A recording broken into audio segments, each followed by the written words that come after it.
I bought the chair 3 days after I lost my temper over nothing. Well, not exactly nothing. Bad numbers, a weak forecast. My CFO standing in my doorway trying to explain why we needed to slow spending before the board meeting. But the thing that really set me off wasn't even what he said. It was the careful way he said it. That calm, measured voice people use around guys they know can make a room freeze over. I hated that voice. By then, I wasn't sleeping well. I'd been waking up around 2 or 3 every morning with my jaw clenched so tight it hurt to open my mouth. My shirts felt tight across my shoulders by noon. I was drinking too much coffee in the morning and too much bourbon at night. A stupid cycle, but once you're in it, you keep telling yourself next week will be different. My apartment looked like proof that it wouldn't be. Dry cleaning hanging on the coat rack for 4 days. Mail stacked unopened on the counter. A takeout container in the fridge I knew I wasn't going to touch. The kind of place that screams a guy has money but no room left in his life. I was 42 years old, CEO of a company people like to call aggressive, and I couldn't remember the last time I felt calm without being completely drained first. The chair came to me through one of those executive performance guys who talk like they're half therapist, half weapons consultant. He sent over a brochure for some high-end biofeedback chair, stress regulation, skin contact response system, cortisol management, better focus, better recovery, better output. It cost almost $50,000. I bought it in less than 5 minutes. That part still bothers me. Not because of the money. I spent more on things that mattered less. It bothers me because of how quickly I said yes. Like some part of me had already decided I was in trouble and didn't care how ridiculous the solution seemed. I told my assistant to put it through as executive wellness equipment. She didn't even blink. Nobody blinks when a guy in my position spends money trying to become more efficient. People only get nervous when he starts looking tired. The truth was, I wasn't tired.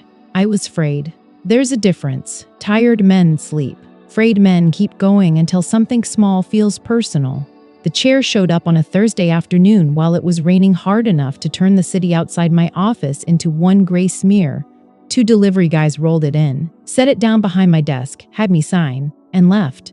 After that, it was just me and this thing.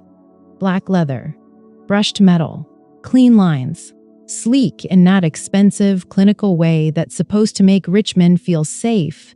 It looked less like furniture and more like a decision. I stood there with my tie loosened, staring at it longer than I want to admit.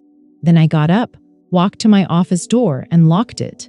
When I turned back toward the chair, I had the strangest feeling. Not relief.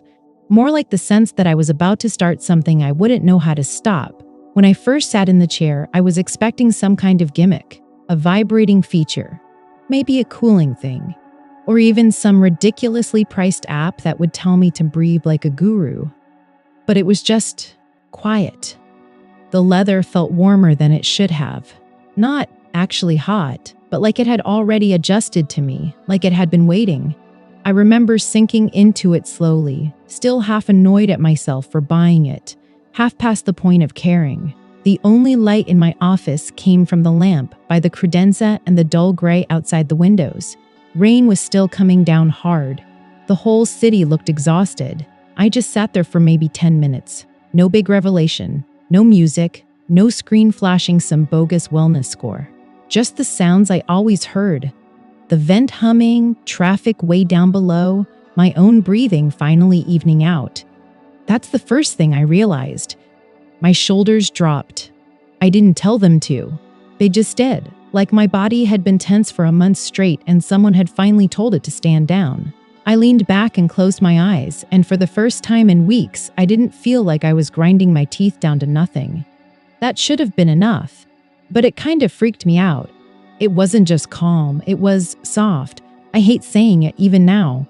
Something inside me felt less clenched, less rough. I wasn't immediately getting angry like I usually did. I wasn't bracing for the next email, the next bad news, the next conversation where someone wanted something from me. I didn't get out of that chair until almost 8:30. When I finally stood up, my shirt felt weird against my skin, stiff, too dry. I undid another button and ran my hand over the front of it, and the roughness of the fabric bothered me in a way it never had before.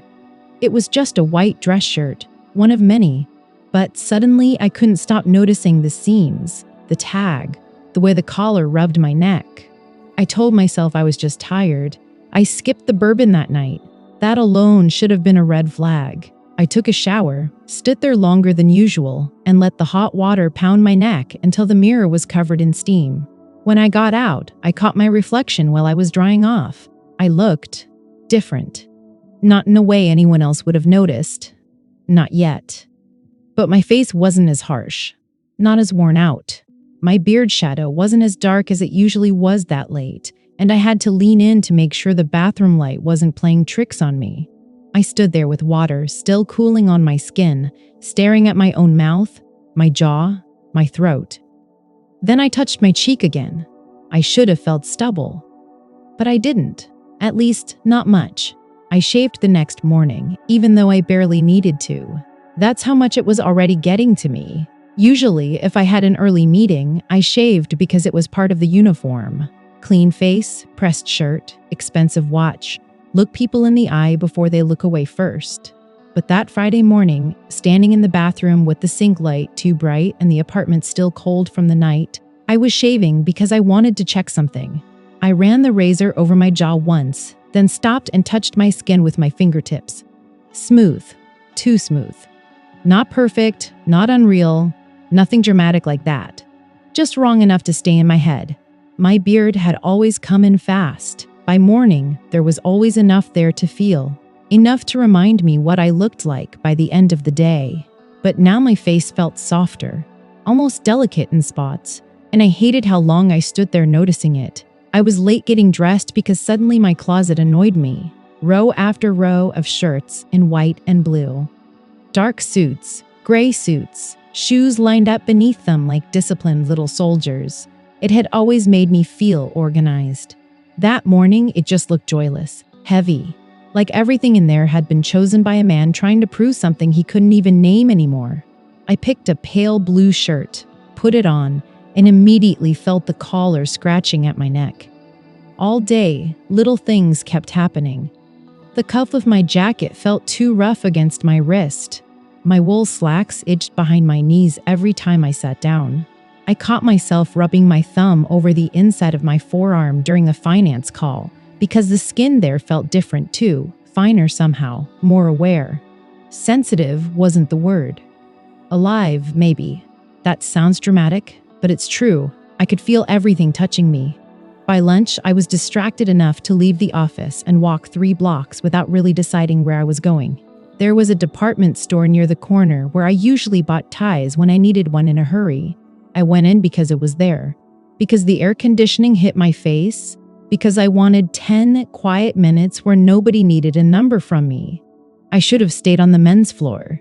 Instead, I drifted. That's the only honest word for it. I drifted past handbags, perfume, polished glass counters, little islands of color arranged under soft lighting. Then farther in, where the women's blouses were hung in rows by shade instead of by brand, and everything looked lighter than the life I was used to wearing. I stopped in front of a cream silk blouse and just stood there. It wasn't even flashy. Long sleeves, simple buttons, the kind of thing a woman might wear to work under a blazer and never think twice about. But I kept looking at it, at the way it moved slightly when the vent above it pushed cool air down, at the softness of it. At how impossible it was to imagine that fabric against my skin without feeling something tighten low in my stomach. Not arousal. That's too easy a word, and it would make this simpler than it was. It felt more like longing. My hand moved before I could talk myself out of it. I touched the sleeve with 2 fingers, just barely. Jesus, that was all. Just one touch, and I felt it everywhere. How smooth it was. How light, how much I wanted, very suddenly and very quietly, to know what it would feel like on me, instead of under my hand. I pulled back so fast I almost knocked the hanger sideways. A saleswoman glanced over, not suspicious, not interested, just doing her job. Still, my face went hot. I walked out without buying anything. Got back to the office, shut my door, and sat down in that chair like I was returning to the scene of something. For a long minute, I didn't move. Then I looked down at my own hands resting on the armrests and realized I was trying to calm myself the way I would have calmed someone else. That was new. And worse than that, I already wanted to go back. That night, I didn't head straight home. I told myself I was too wired to deal with traffic, too antsy to go into my quiet apartment.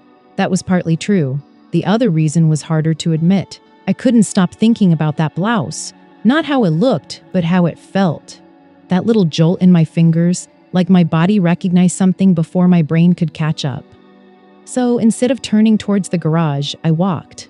Not far from the office, there's a nicer drugstore, the kind with candles, neatly arranged skincare products, and a small clothing section in the back, with things people buy when they forget to pack for a trip. I'd been there before for toothpaste, aspirin, ridiculously expensive shampoo. Going in wasn't strange at all. What was strange was how careful I was once I got inside. I didn't go to the men's section. I kind of drifted. Past the razors, the shaving cream, a display of lip balms, hand creams, and little bottles with words like soothe and renew in soft lettering. I ended up near the sleepwear, standing in front of a rack of women's loungewear like I belonged there. My heart was pounding, making me feel foolish. Nobody was paying attention to me. That was the ridiculous part. A woman in scrubs was comparing face washes. A guy near the register was buying protein bars. The cashier looked bored out of her mind. But I felt exposed, as if I'd stepped out of the life people knew me in and into something private, under bright lights. I picked up a pair of charcoal gray lounge pants. They were simple, soft knit, drawstring waist, nothing with lace, nothing I couldn't lie about. If anyone asked, I could say they were a gift or that I was on the wrong rack. I could have said anything. Instead, I stood there rubbing the fabric between my fingers until I knew I wasn't leaving without them. I grabbed a small bottle of moisturizer and took both to the register with a pack of gum, as if the gum would somehow make me look normal. The cashier didn't react. She just scanned the items and told me the total. That should have made me feel better, but it didn't. It made it real. Back at my apartment, I put the little bag on the kitchen counter and stared at it while the fridge hummed and the city noise came in faintly through the windows. I should have laughed at myself. A grown man with a corner office and a 7-figure salary acting like a paper shopping bag could ruin him. Instead, I took a shower. A long one, hot enough to make my skin red. I shaved again, even though I barely needed to, then stood there in a towel with the bag open on the bed. The moisturizer first. Cool on my hands, then my arms, then my chest. I'd never paid attention to my skin before. It was just skin. That night, everywhere I touched felt important. Then I put on the lounge pants. That was it. No big reveal, no costume, no joke. Just soft fabric sliding over my legs, settling around my hips, lighter than anything I had. I stopped moving. I remember looking down and feeling this awful, honest ache in my chest. Not because I looked ridiculous. I didn't. I just looked quieter, less guarded. Like a part of me had been asking for relief in a language I didn't understand until then. I sat on the edge of the bed and ran my palms slowly over my thigh. The fabric caught and dragged against the hair there. That ruined it. Not ruined exactly, but it broke the spell enough to show me what was wrong. My skin wanted softness. My body was still in the way. I looked at the bathroom door, where my razor was still sitting by the sink. And for the first time in my life, that thought didn't feel like a joke. It felt like the next thing to do. I stood in the bathroom for what felt like forever before actually doing anything. It might seem like a small thing, but it wasn't. I had the razor clutched in one hand, the edge of the sink pressing into my hip, and I just stood there, staring at my own legs, as if they belonged to someone I wasn't quite sure about yet. The apartment was silent except for the occasional hum of the vent turning on and off, the distant rumble of traffic below, the sound of ice settling in the freezer. Normal sounds. It almost made it worse, because there was no drama, no one was forcing me, no one was watching. There wasn't even a reason I could articulate that made any sense. I just knew I didn't want to put those soft pants on again and feel that resistance, that drag of hair against fabric. I didn't want to ruin the feeling I'd had for those few seconds in the bedroom when I looked down and something inside me had stilled. So carefully, I began. One shin first. Just a test, I told myself. A stupid private experiment after a long week. The razor moved slowly through the shaving cream, and when I rinsed the strip clean, the skin underneath looked paler, smoother, almost delicate under the bathroom light. I touched it with the back of my fingers and actually closed my eyes for a second. It felt good. Not exciting, not dirty, just good in a way I hadn't anticipated. Clean, quiet, like removing static I hadn't even known was there. That should have been the moment I stopped. But I kept going. Calf, cane, the other leg, slowly because I was nervous, and even slower because once I started noticing the difference, I didn't want to rush it. By the time I was done, there was hair stuck to the razor, hair in the sink, hair clinging to the wet tile near my feet. And I was breathing harder than I should have been for a man standing alone in his own bathroom. I rinsed off, patted my legs dry, and just stood there, smooth. Not perfect. Not feminine in any real sense. I wasn't stupid. I still looked like me from the waist up, broad shoulders, tired eyes, a face that had spent 20 years learning how to be taken seriously before anyone else got the chance to dismiss it. But from the knees down, something had shifted. Enough that I couldn't pretend it hadn't happened. I put the lounge pants on again. This time, the fabric slid over my leg so easily it made my breath catch. No snag, no drag, just softness. I sat down on the edge of the bed and ran both hands over my thighs again and again, almost absent-mindedly, as if my body was trying to memorize the feeling before my brain could shame it out of me. And the worst part was how calm I felt. That was what scared me more than anything. If this had felt wild or reckless, I could have dismissed it as midlife stress, a weird impulse, something to lock away and be embarrassed about later. But it didn't feel reckless, it felt like relief. I slept in those pants. Not well, not deeply, but better than I had in weeks. And sometime before dawn, half awake and turned onto my side, I became aware of my own body in a new way, the smoothness of my legs brushing together under the sheets, the lightness of the fabric at my hips, the strange comfort of not feeling so rough all over. When my alarm went off, I didn't get up right away. I just lay there staring at the ceiling, one hand on my stomach, already knowing the problem had changed. It wasn't whether I'd do it again. It was how much farther I wanted to go. Saturday was scarier than the chair. Work gave me a place to focus.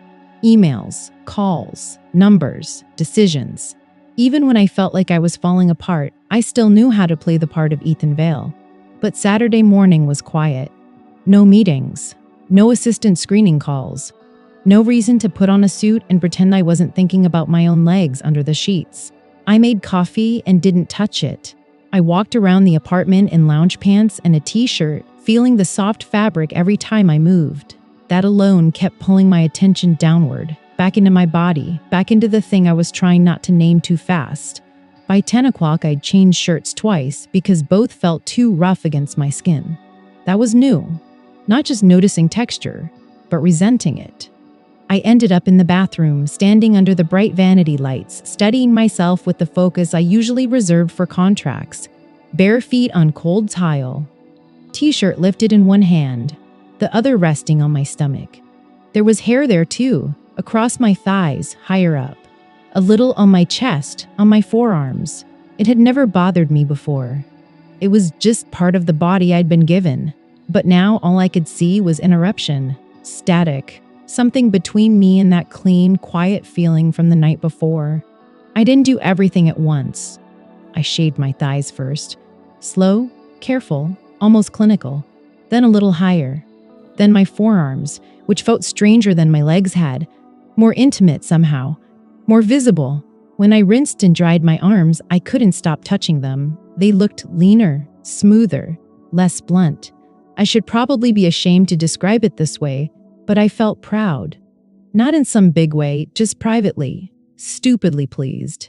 Like I'd done something thoughtful for myself and didn't have to explain it to anyone. By noon, I was worked up, so I did what guys like me always do. When something feels too big in a room, I left. I drove across town to a store where nobody knew me. Not a department store, but a quieter place with neutral walls and expensive basics folded on wood tables. The kind of shop where everything looks soft before you even touch it.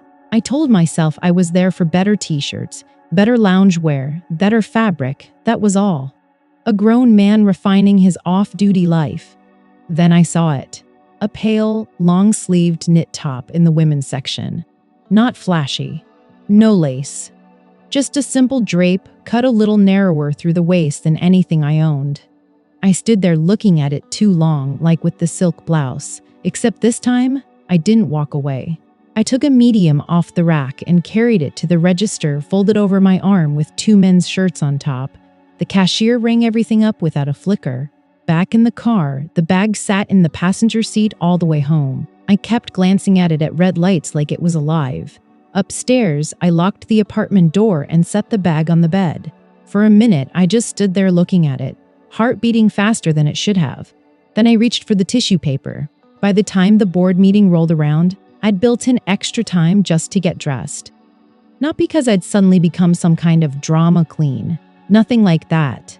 It was just that clothes weren't automatic anymore. Every choice felt loaded. Texture mattered. Shape mattered. Even deciding what to wear under the suit had taken on a significance I wasn't comfortable admitting. That morning, I stood in my closet in a towel, staring at the row of dark jackets I'd worn for years, and all I could think was how lifeless they looked. I still put one on though, navy, clean lines, well-tailored, safe. But underneath, I wore the soft knit top I'd bought the previous weekend. Hidden when the jacket was buttoned, but I knew it was there. I knew how good it felt against my skin, on my chest and arms. I knew the sleeves felt differently than a man's undershirt would. That secret knowledge changed the whole feel of the morning. I shaved carefully. Again, barely even needed to.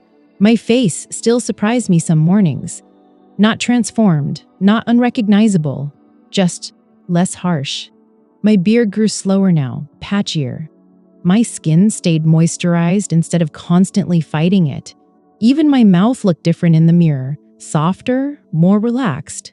The voice was what worried me most.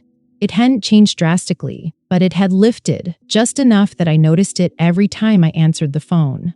Less gravelly, less forceful. The kind of change people notice before they mention. At the office, 2 people told me I looked well-rested. I almost laughed. Rest had nothing to do with it. I felt split open, raw, walking around in a tailored suit. Right before the meeting, I locked my office door and sat in the chair for 5 minutes, hands gripping the armrests. Not because I thought it was controlling me. By then, I knew better. Whatever had started with that chair had moved beyond it. Maybe the chemicals had opened a door, but I'd chosen to walk through it. That was the truth I could no longer deny. When I walked into the boardroom, no one stared, no one gasped. The world didn't shatter. A couple of people looked at me a beat too long, that was all. One of the older board members kept studying my face as I spoke, like he was trying to figure out a puzzle he couldn't quite name. I delivered the presentation smoothly, better than I had in months. No snapping. No trying to shrink the room with my temper. I answered questions, held eye contact, and kept my hands folded when I wasn't using them. Even that had changed. Less pounding the table, less taking up space like it was a challenge. Halfway through, I heard my own voice and knew they could hear it too. Higher, calmer, controlled, but in some fundamentally different way. For one awful second, heat flooded my neck, and I thought, this is it. This is the moment someone says something. But no one did. The meeting ended. Chairs scraped, papers shuffled. People stood, checked their phones, and moved on with their day, because that's what people do, even when your whole inner world feels like it's about to be exposed. I lingered for a minute after everyone had left. My reflection stared back at me from the dark glass at the end of the room. Tailored jacket, slim trousers, controlled posture, a face I still recognized, with something else inside it I knew even better. I looked professional. I also looked like I was done lying to myself. That evening back home, I hung the suit up carefully instead of tossing it over a chair. Then I stood in front of my bedroom mirror in my bare feet and said the name I'd only ever used in my head. Quietly, at first. Then again, louder, with more conviction. And this time, I answered to it.